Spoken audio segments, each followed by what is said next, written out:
Hey everyone, my name's Kurt and I do fashion and lifestyle videos, and for today's video we are going to be talking about my 2025 spring shoe recommendation and rotation. So how this is basically going to work is I'm going to be talking about the various price points. So it's going to be budget, that's going to be $120 and below, mid-range, which is going to be around $120 and $350, and the high range, which is going to be $350 and above. It's going to be a mix of sneakers and leather goods as well. And I did curate this list just to make sure that majority of the items are going to be affordable and attainable as well.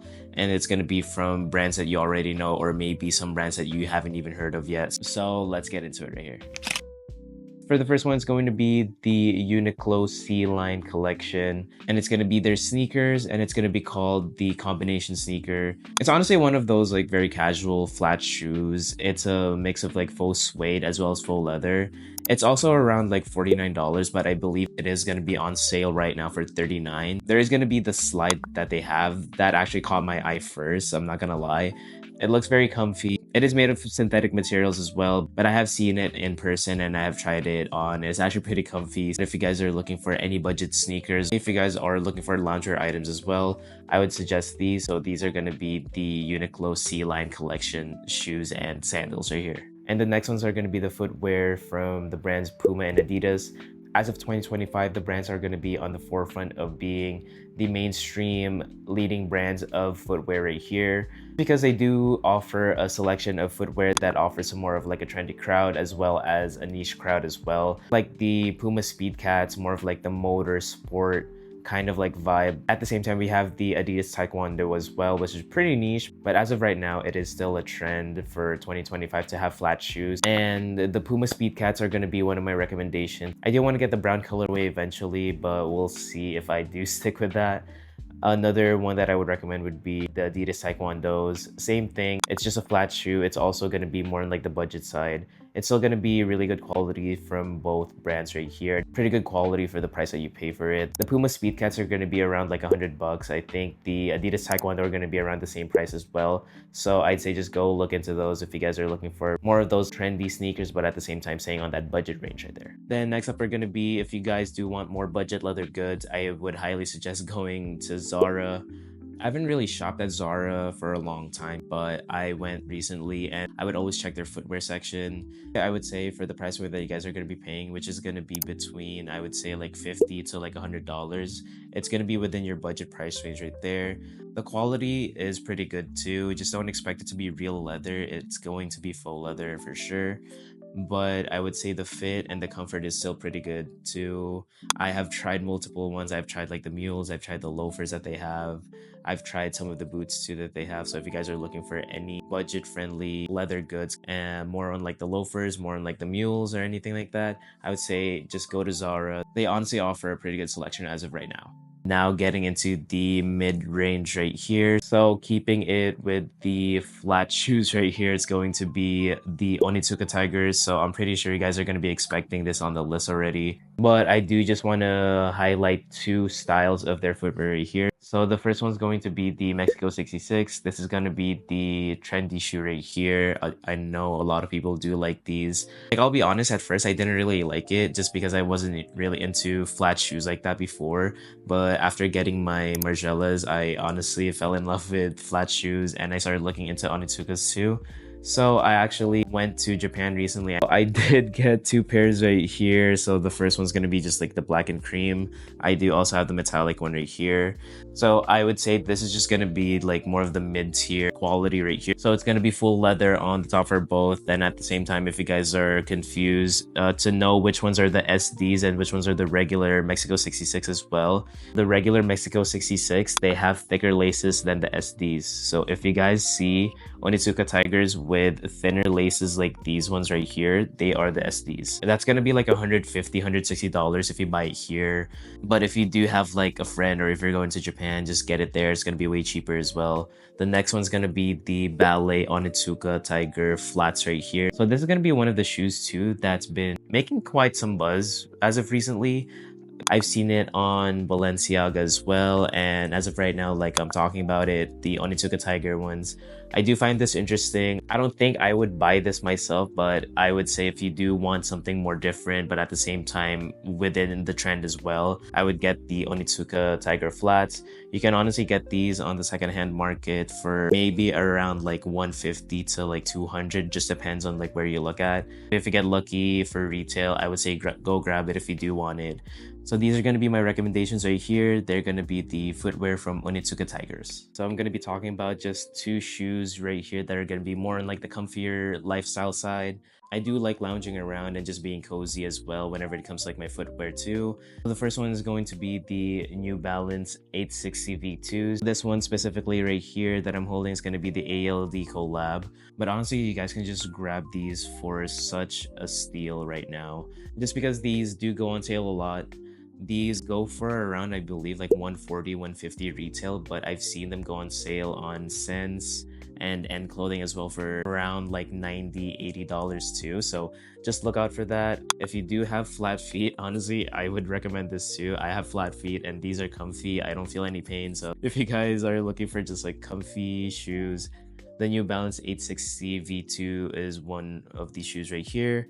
The next shoe actually I've been looking at for a while now. I've been a fan of Saucony, the brand. I don't know if you guys have heard of that, but they're pretty much just like a running and like lifestyle brand as well when it comes to sneakers. They have a pair of sneakers that's called the Saucony Omni 9.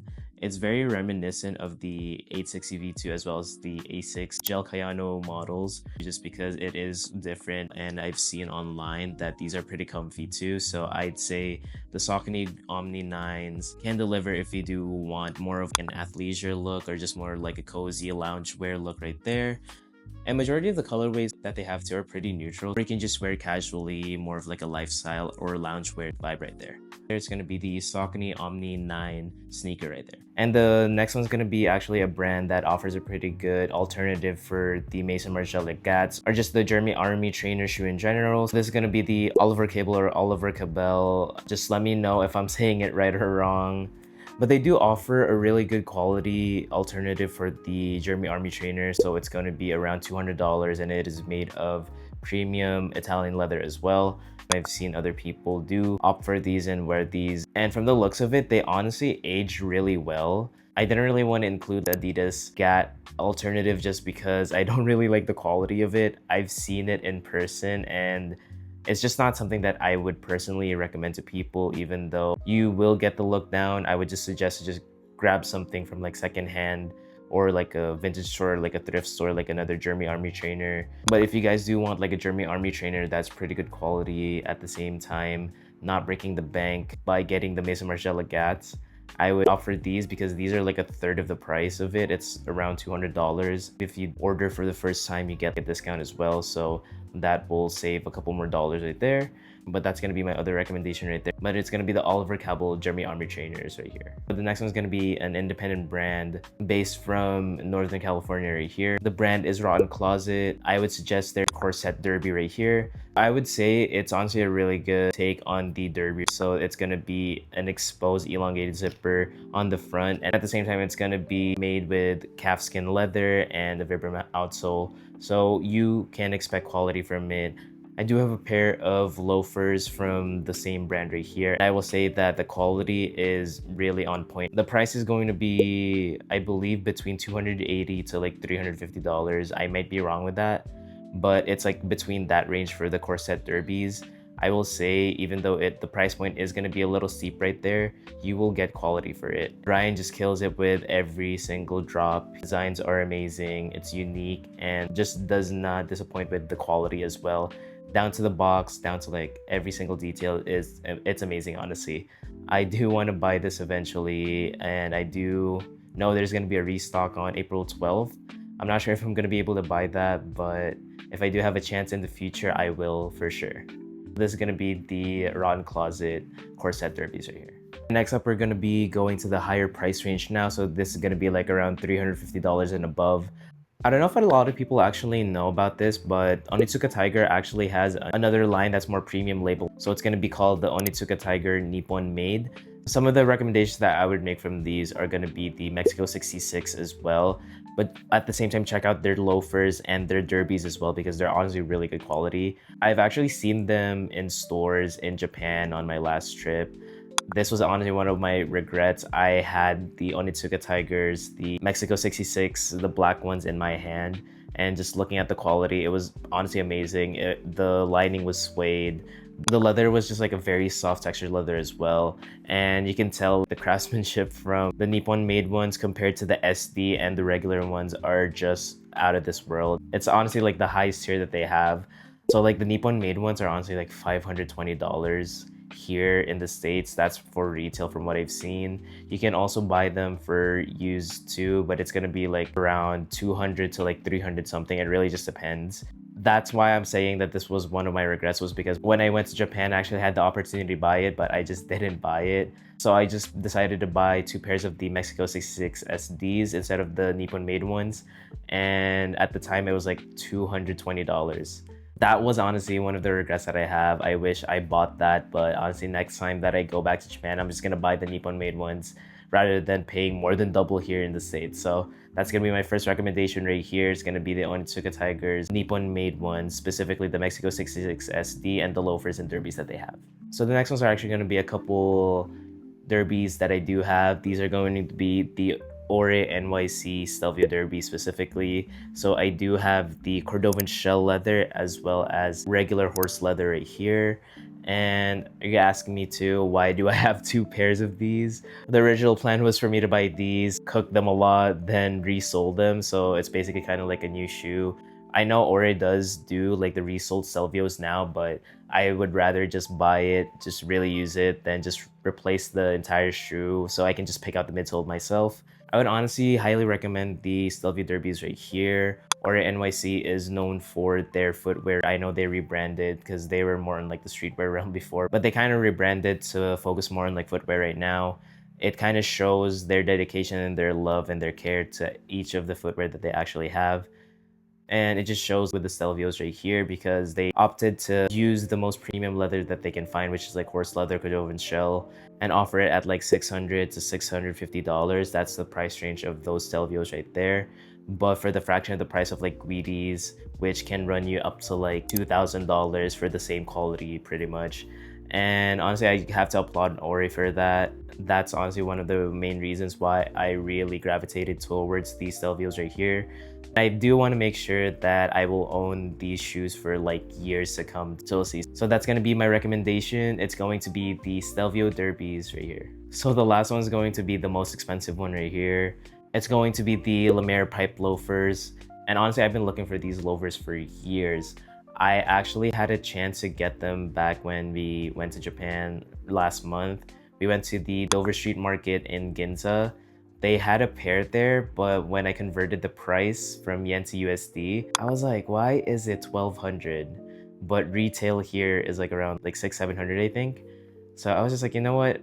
I'm just gonna wait when I get back. I initially thought that they were gonna be cheaper just because they do have a Lemaire flagship store in Japan, but I was wrong. They're more expensive. And yeah, I'm just gonna keep on hunting for that. It does consist of calfskin leather as well as a pipe midsole, and the piping on the middle just gives that pointed square toe silhouette as well. That's really unique for a loafer.